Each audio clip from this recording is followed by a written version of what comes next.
Man, it's very, very difficult for someone like Tom because he changes the narrative as far as what you're going to discuss because he's blown through every stop sign, every signal, everything we have from history that would tell us what an aging quarterback, what an aging superstar, what a guy like him who's accomplished as much as he had this late in his career, what else is he going to accomplish? What is going to drive him on a daily basis? So for me, based on, some of the changing things around him with the offensive line, with Edelman being out for 4 games, I believe that allows Tom to put the type of focus that you would need, something outside of yourself, extenuating circumstances. He's worried about that left tackle. He's worried about his blind side. He's worried about these different wide receivers. He's mentioned that, the lack of chemistry that he has with him. So in doing that, I expect him to be focused. If everything was really, really going smooth, based on how much he's accomplished, it's humanly almost impossible to keep resetting your goals the way Tom has. But you can believe, look at the last 2 Super Bowls, how they've gone. Tom's played amazing. One of them, a tremendous comeback, the greatest comeback we've ever seen in Super Bowl history, gets Tom Brady the title as the GOAT in his 5th Super Bowl. Comes back next year with nothing to prove. They go to the Super Bowl after a great season, get upset by the Philadelphia Eagles. So I think the motivation, the extenuating things he has with his team, the lack of guys that he's played with on the outside and continuity, and man, I just lost the last game that I played in, and I played spectacular. I believe that he is motivated. So my expectations would have to be exactly like they were last season.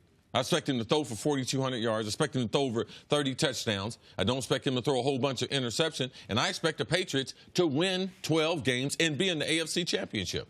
Tom Brady is, while I believe he's the greatest quarterback ever, so in some ways he would be easy to evaluate. For me, and the way my analytical approach and the way I'm very reliant on precedent and history, he's become almost impossible to evaluate. Because we talk about sports unicorns, he's a historical unicorn across all sports. A guy who 3 years ago had the resume of the greatest quarterback ever, and since then has put together the greatest 3 years of his career. So think about that. Like, if he retired after the Seattle Super Bowl, he's the GOAT. He's got 4 rings. He's got a couple MVPs. He's got all these records. He has nothing but playoff appearances and divisional championships. And yet, since then, he's just built on that. Look at what the last 3 years are compared to the 3 years prior. He's better across the board. His quarterback rating the last 3 years, if that was a career, all-time NFL best. Touchdown interception ratio, if that was a career, all-time NFL best. That's his age 38, 39, and 40 season. So what do I expect for his age 41 season?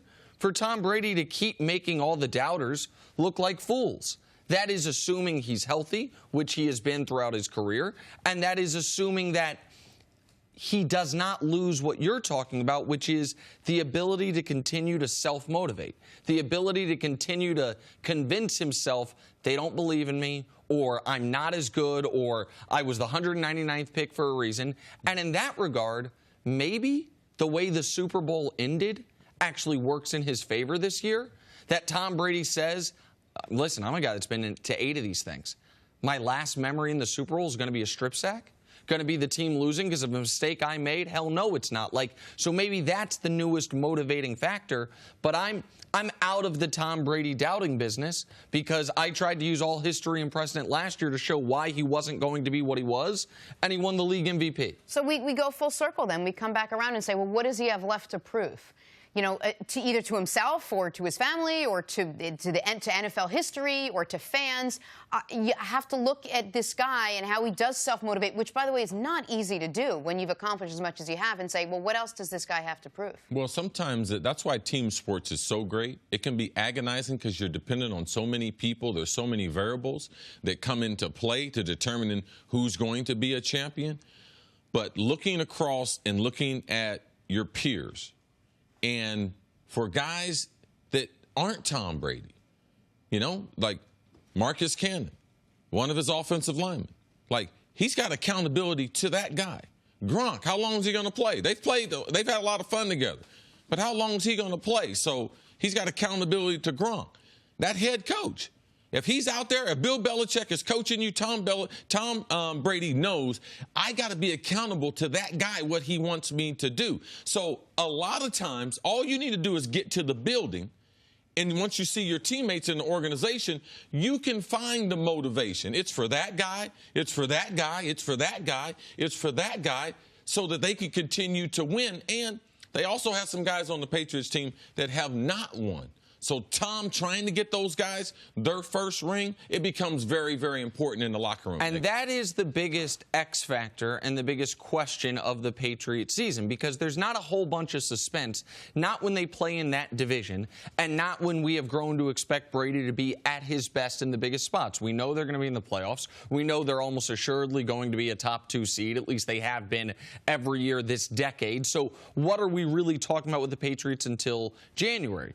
The biggest X factor is those guys that C is saying Brady has to be accountable to them. Are they going to be able to keep up their end of the bargain, particularly early in the year? When you lost your left tackle in free agency, you lost your draft pick to injury in the preseason, when you are thin at the position that protects Tom Brady.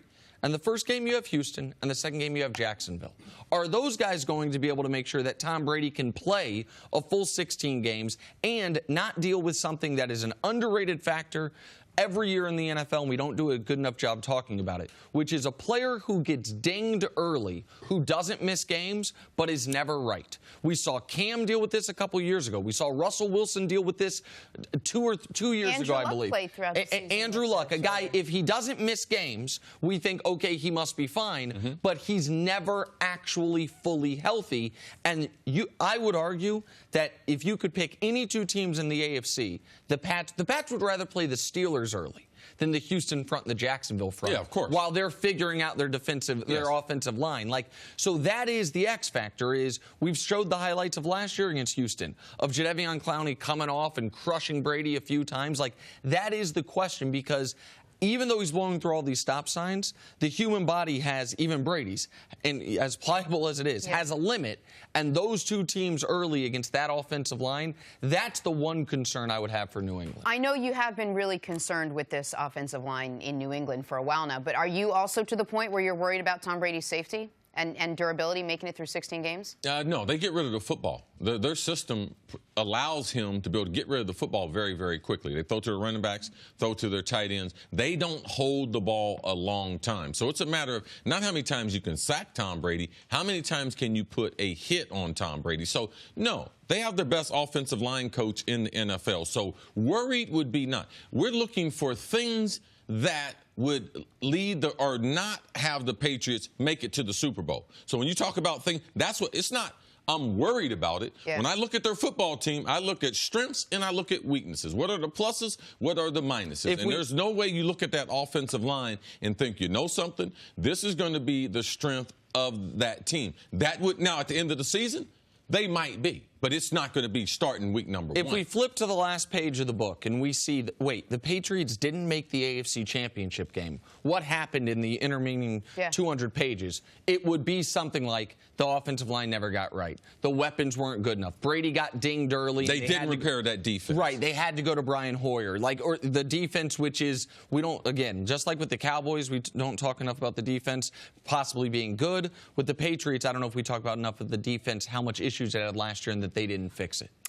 Thanks for watching. Subscribe here to get the latest from the show. Also, be sure to check out more of the best clips from First Things First, or go watch a few segments from our other shows on FS1.